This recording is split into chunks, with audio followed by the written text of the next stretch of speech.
વડોદરા ગ્રામ્ય એલસીબી પોલીસે બાતમીના આધારે હાલોલ વડોદરા રોડ પર આંબલિયારા ગામના તળાવ સામે રોડ ટ્રેક પરથી અશોક લેલેન્ડ કન્ટેનરમાં ટેન્કરના સ્પેરપાર્ટ તથા ટેલિકોન ઇક્વિપમેન્ટની આડમાં લઈ જવાતો ભારતીય બનાવટનો વિદેશી દારૂ ઝડપી પાડ્યો છે.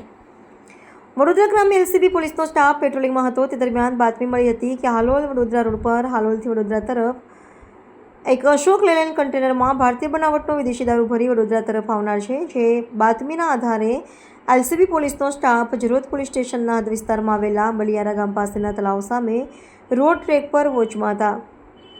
તે દરમિયાન બાતમી હકીકતવાળું અશોક લેલેન્ડ કન્ટેનર આવતા તેને થોભાવી તપાસ કરતા કન્ટેનરના પાછળના ભાગે ટ્રેક્ટરના સ્પેરપાર્ટ તથા ટેલિકોન ઇક્વિપમેન્ટની આડમાં છુપાવી લઈ જવાતો ભારતીય બનાવટનો વિદેશી દારૂ મળી આવ્યો હતો.